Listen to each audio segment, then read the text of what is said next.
Nang makita ito, si Dan Qingsheng ay umisi ng malalim at nagsalita, "Siya nga. Nasa puso mo siya, hindi ba't itong batang babae na ito, ikaw lang ang tanging nakakaalam." Ha ha ha! Matapos tumawa ng isang beses, tumalikod si Dan Qingsheng, pagkatapos ay naglaho ang kanyang anino, naiwan lamang si Zhou Fan na nakatulala sa kinatatayuan, walang tigil sa pagbuntong hininga. Paano ba talaga siya dapat kumilos? 3 araw na magkakasunod. Sa loob ng 3 araw, si Zhou Fan ay nagkulong sa maliit na silid, nakataas ang mga binti na nakakrus, nakahiga sa loob, hindi lumalabas kahit isang hakbang. Mula ng araw na iyon na nakita niyang lumabas ang 3 ni si Qianshang, natanong ang sitwasyon, nalaman na walang problema ang antidote, at si Chu Qingcheng ay nakarecover na, bumalik na siya at nanatili sa silid ng hindi lumalabas. Kahit na ngayon ang araw ng kompetisyon ng gitnang 3 sekta, Zhong Sanzong, tinatamad siyang obserbahan ang kalagayan ng kalaban, tanging siyang siya lamang ang nagdala ng grupo ng mga disipulo upang mag-obserba. Bahagyang kumunot ang mga kilay, si Zhou Fan ay nag-aalangan sa kanyang puso. Inaalala ang mga sinabi ni Dan Qingsheng, hindi mapigilang mapabuntong hininga. Hindi kailanman nagkaroon ng damdamin, bakit magiging walang damdamin? Hindi niya ito naisip kailanman dati. Marahil dahil masyado na siyang matagal sa ibabaw ng walang damdamin na dakilang landas, Wuking Dadao, nasanay ng mag-isa, walang anumang tali. Ngunit binigyan siya ng langit ng isang malaking biro, pagkatapos ng muling pagsilang, hindi niya maiwasang magkaroon ng napakaraming tali. Hindi na siya makakabalik sa dati niyang estilo, ang purong buhay sa landas ng demonyo, Mudao. Ito ba ay isang biro ng langit sa kanya, o isang karagdagang pagsubok na idinisenyo para sa kanya? Marahil ay tama pa rin ang sinabi ni Yun Tzuanji noon, ito ay isang pagkakataon para sa kanya na muling tahakin ang landas ng demonyo. Ngunit ang landas na ito ay masyadong banyaga sa kanya, hindi na niya alam kung paano ito kapain. Kung ikukumpara, mas madali pa ring tahakin ang dating purong landas ng demonyo. Ngunit ang landas na iyon ay hindi siya kayang itulak patungo sa sukdulang dakilang landas, Dadao. 1, 2, ano ba talaga ang dapat kong gawin? Ang landas ng demonyo ay palaging pinapahalagahan ang kawalan ng damdamin, ang pagkakaroon ng damdamin ay magdudulot ng pagkasangkot. Ngunit kung hindi kailanman nagkaroon ng damdamin, bakit magiging walang damdamin? Ito ay masyadong kontradiktoryo. Kung gagamitin ang damdamin upang tumapak sa dakilang landas ng demonyo, ang damdaming ito ba ay puro pa? Matatawag pa ba itong nagkaroon ng damdamin noon? Ito ay paimbabaw lamang. Ngunit kung talagang nagmamahal, maaari ba itong basta-basta putulin ng walang dahilan? Matatawag pa ba itong tunay na pagmamahal? Lintik. Kung ilalagay ito sa loob ng dakilang landas, ito ay talagang hindi tamang landas. Hindi mapigilang napahampas sa noo, ang puso ni Zhou Fan ay puno ng walang tigil na pagkabagot, nag-aalangan kung dapat niyang ipagpatuloy ang sariling landas o sundin ang kanyang puso, sumabay sa agos, sundin ang kalikasan. Kung ganoon, makakabalik pa ba siya sa dati niyang landas ng demonyo? Baka mas lalo lang siyang mapalayo. Walang magawa sa puso, hindi alam ni Zhou Fan kung ano ang gagawin. 3 araw siyang nasa estado ng pag-aalinlangan kung susulong o aatras. Ito ay hindi pa niya naranasan dati, dahil ang dati niyang landas ay talagang medyo simple. Bigla, isang malakas na sigaw ang umalingaw-ngao sa buong maliit na patio, hindi maganda. Zhou Fan, may isa pang grupo ng mga Dark Horse na lumitaw. Bago hamunin ang mataas na 3 sekta, Shang Sanzong, baka mahirapan tayong malampasan ang hadlang na ito. Narinig ni Zhou Fan at alam niyang ang matabang siyang siya iyon, pagkatapos ay napairap na lang siya ng walang magawa. Sa gitna ng pagkalito at pagkabagot ng isip, hindi niya pinansin ang taong ito, tumalikod at nagpatuloy sa pag-iisip. Ngunit gusto niyang mapag-isa, paano naman siya papayagan ng yang siya na iyon? Sa isang malakas na kalabog, sinira nito ang pinto at pumasok, nagmamadaling lumapit kay Zhou Fan, inalog ang kanyang katawan at sinabi, "Buwisit na bata. Mula pagsikat ng araw hanggang paglubog, bakit nandito ka pa rin nakakulong? Kapag namatay ka na, saka ka magkakaroon ng pagkakataong matulog magpakailanman. Ngayon ay may malaki tayong problema." Kalmado si Zhou Fan, anong malaking bagay ba yan? Hindi ba bukas ang hamon sa gitnang 3 sekta? Walang kaso. Nang makita ang kalmadong itsura ni Zhou Fan, hindi napigilan niya siya na mapasigaw ng malakas, "Walang kaso ang mukha mo. Pagkatapos ay nagmadali siyang nagsabi, "Buwisit na bata, hindi ka nanood ng laban ng gitnang tatlong sekta ngayon, alam mo ba ang resulta?" Umiling si Zufan, walang interes. Ito ay nagpatahimik kay Yang Sha. "Ikaw, Li." Ang kanyang puso ay biglang bumigat. Siyang siya ay nanggigil sa galit, nanginginig ang balat sa mukha, kumikibot ang sulok ng bibig, pinipigilan ang galit sa puso, sinubukang kumalma at nagsabi, "Hindi mo alam kaya kaganyan ka-relax. Kung napanood mo ang laban ng gitnang tatlong sekta, siguradong mas mabigat pa ang mukha mo kaysa sa akin." Ang nangungunang sekta sa gitnang tatlong sekta, ang Sword God Sect, Giant Shenzong, ay talagang balak salungatin ang langit. 10 disipulo ang lumaban, lahat sila, lintik, ay mga eksperto sa Hai Realm. Kasama na ang dati mong kaibigan, isa rin siyang eksperto na kadarating lang sa Hai. Bahagyang sumulyap sa kanya ang mga mata ni Zufan, maingat na inalala, matagal bago malamig na tumango, nga pala. Hindi ko masyadong tiningnan noon. Ngayon na naaalala ko, base sa kanyang aura noon, talagang nakapasok na siya sa Hai Realm. Dati siyang isang martial arts fanatic, isang henyo sa martial arts. Ngunit ang makalusot ng ganito kabilis sa Hai ay talagang lampas sa inaasahan ko. Mukhang sapat nga ang yaman ng gitnang tatlong sekta. Nakakatuwa. Nang marinig ito, napahawak sa ulo siyang siya nang walang magawa, nakakatuwa ang kapatid mong babae. May gaana ka pa bang batiin ang dati mong kaibigan? Siya ngayon ang pinakamalaking banta sa atin. Tiningnan niyang siya ang pabaya na itsura ni Zufan at nagkaroon ng biglaang pagnanasang suntukin ito, ngunit pinigilan pa rin. "Kuya, ikaw ang pinuno ng ating grupo, maging positibo ka naman, pwede ba? Ang lineup ngayon ng Sword God Sect ay hindi na mas mababa sa mataas na tatlong sekta mo. Alam mo ba ang resulta ng laban ng gitnang tatlong sekta ngayon? Kahit solo man o grupo, ang Sword God Sect ay tinalo ng husto ang Demon Soul Sect, Mahanzong, at Heavenly Movement Sect, Tianxingzong. Walang kahit isang panalo. Napatingin ng malaki, sa wakas ay kakaibang tiningnan ni Zufan ang mataba, ganoon ba kalakas? Bahagyang tumaas ang kilay, ang mukha niyang siya ay naging seryoso, bumuntong hininga at nagsalita, "Napakalakas." Dati, ang Sword God Sect, kahit na nangunguna sa gitnang tatlong sekta, ang lakas kumpara sa dalawang iba pang sekta ay mas mataas lang ng isang antas, talagang walang kakayahang durugin ang kalaban ng ganoon. Masasabi na kahit ang mataas na tatlong sekta laban sa gitnang tatlong sekta, bagaman may absolutong kalamangan, hindi rin posible na walang makuha kahit isang puntos na manalo ng lahat. Ngunit sa pagkakataong ito, huminga siya ng malalim, ang mga mata niyang siya ay puno ng pag-aalala. Lalo na iyong si Gentle Emotions Word Wen Tao, Gutin Kiem On Dao, ngayon ay basta-basta lang siyang kumilos, malinaw na hindi pa niya inilalabas ang buong lakas niya. Ang buong Sword God Sect ay hindi rin nagpapakita ng tunay na lakas. At pagkatapos, tumingin sila sa atin, nagpakita ng mapanuksong ngiti. Malinaw na hindi sila takot sa atin, o sabihin na nating, hindi sila takot sa iyo. Siguradong may inihanda silang plano laban sa iyo.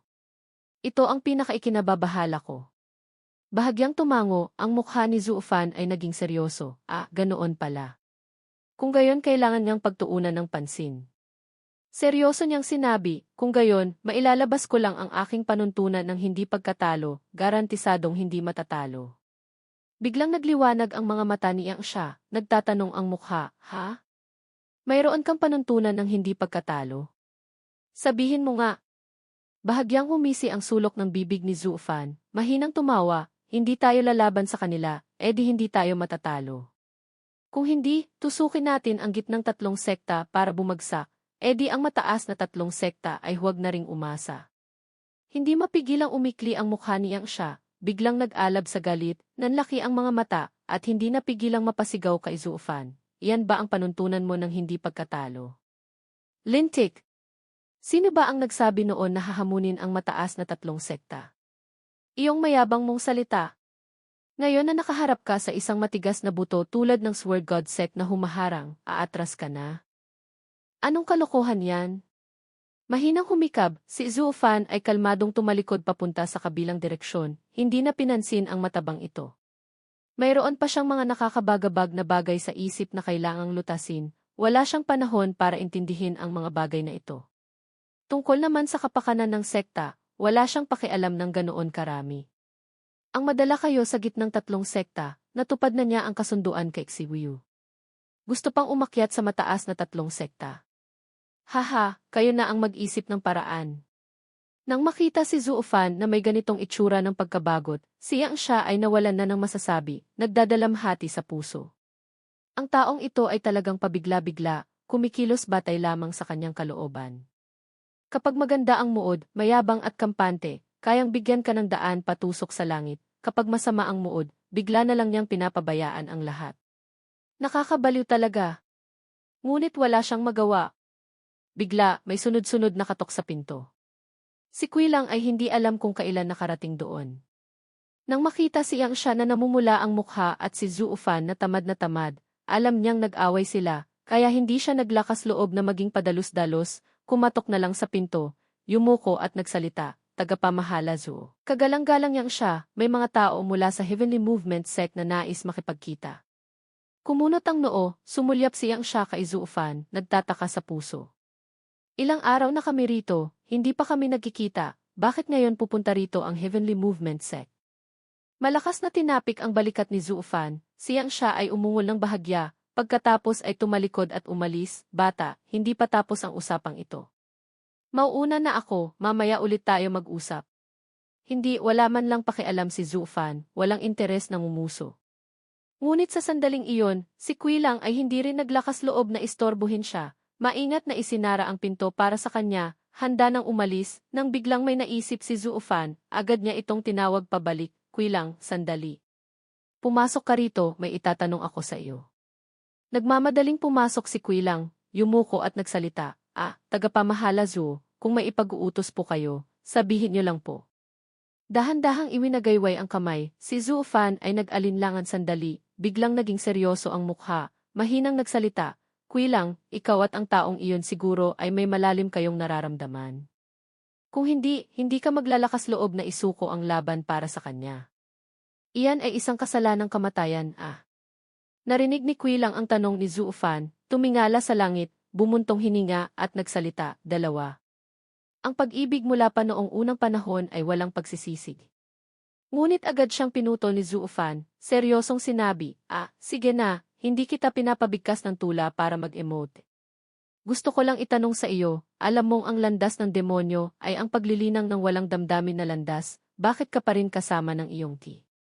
Bahagyang tumaas ang kilay, tiningnan ni Quilang si Zuofan ng malalim, pagkatapos ay walang magawang bumuntong hininga at umiling, "Tagapamahala Zuo, alam ko pong may patakaran ang sekta na hindi pwedeng umibig.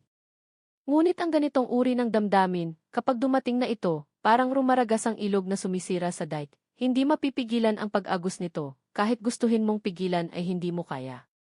Ngunit ako ay may karanasan na, kaya mas naiintindihan ko ang lasa nito sa loob, ang pagdurusa, lahat ng uri ng magkahalong emosyon. Sa puso ko, masasabi ko lang, hindi ako kailanman nagsisi, kahit noong ibinagsak ako sa silid ng mga tagapaglingkod, hindi ako kailanman nagsisi." Nagtanong pa si Zuofan, "Jithe, nagkakamali ka ba ng pagkakaintindi? Hindi ko tinutukoy ang patakaran ng sekta. Gusto ko lang itanong, ang landas ng demonyo ay ang walang damdamin na landas, ang masangkot sa bagay na ito ay magpapahirap sa pagpapatuloy. Bakit ka nagpumilit noon na tahakin ang landas na ito ng walang pag-aalinlangan?" Tiningnan siya nito ng may pagkalito, kakaiba ang ekspresyon ni Quilang, "Tagapamahala Zuo, bagamat ako ay isang disipulo ng landas ng demonyo, hindi ko pa naisip kung ano ang dakilang landas ng demonyo. Sumusunod lang ako sa mga nauna sa amin, at may mga patakaran ng sekta na hindi pwedeng labagin, iyon lang. Noong oras na iyon, tungkol sa amin ang babae, hindi ko talaga masyadong inisip iyon. Ang pinakainalala ko lang ay kung mabubunyag ito, mapaparusahan ako pagbalik sa sekta." Biglang natulala sandali, bahagyang tumango si Zuofan, tila sumasang-ayon. Para sa mga tulad ni Quilang, tulad ng mga ordinaryong tao na naglilinang sa malaking pintuan ng landas ng demonyo, na hindi pa talaga nakakapasok, hindi talaga nila iisipin ang mga bagay tungkol sa pagtapak sa dakilang landas sa hinaharap. Kaya hindi siya mag-iisip ng husto dahil dito. Pag-iisip nito, hindi mapigilan ni Zuofan na umiling ng walang magawa, tinawanan ang sarili na medyo natulala rin, bakit ko ba tinatanong ang batang ito? Hindi rin naman niya alam kung ano ang landas, dao, kung ano ang demonyo, mo, kung ano lang ang sabihin sa kanya, iyon lang ang alam niya. Ngunit dahil nga dito, si Zhu Fan ay medyo naiinggit sa taong ito, na kayang gumawa ng pagpili ng walang puso at baga, hindi kailangang mag-alala ng sobra. Mahinang iwinagayway ang kamay, pinalabas ni Zhu Fan ang taong ito. Sige na, lumabas ka na, hayaan mo akong mapag-isa sandali. Bahagyang tumango, yumuko si Kuilang at lumabas. Ngunit hindi pa nakakalayo ng ilang hakbang, nag-alinlangan siya sandali, lumingon kay Zhu Fan, nag-aalangang nagsalita. Tagapamahala Zhu, may isang bagay akong gustong sabihin, hindi ko lang alam kung dapat ko bang sabihin sa inyo. Tungkol sa pag-unawa sa landas ng demonyo, natural na mas malayo ako sa inyo at kay Elder Yuan. Ngunit may isang bagay na palagi kong pinanghahawakan, na unawaan ng malinaw. Iyon ay, noong una akong naglilinang, pinili ko ang landas ng demonyo at hindi ang matuwid na landas, Zheng Dao, dahil ayokong makulong sa maraming patakaran ng matuwid na landas. Ngunit kayo ngayon, hindi ko alam kung ano ang iniisip nyo. Gayunpaman, pakiramdam ko ay ikinukulong nyo ang inyong sarili. Bakit kailangan gawin iyon? Ako ay may karanasan na sa usaping damdamin, noon ay hindi ko talaga masyadong inisip. Biglang nagulat ang katawan, tila nagkaroon ng kaliwanagan si Zhu Fan, tiningnan niya ng malalim ang taong ito, ang mga mata ay puno ng pagkamangha. Paano ka nagkaroon ng ganyang karunungan ngayon? Nahihiyang nagkamot ng ulo, si Kuilang ay nautal, ako paano naman ako lalampas sa karunungan ni tagapamahala Zhu. Nagkataon lang po na may karanasan ako. Ha ha ha! Ang sumali sa landas ng demonyo ay para kumilos ng malaya, walang pagpipigil. Ngunit para habulin ang dakilang landas ng demonyo, ikinukulong naman ang sarili. Ito ay talagang salungat sa orihinal na layunin. Habang pinagmamasdan ang anino ni Kuilang na unti-unting lumalayo, natulala si Zhu Fan. Tama nga, ang lumang problema ay wala pa ring solusyon na nagdulot ng panibagong pagkabagot sa kanyang puso.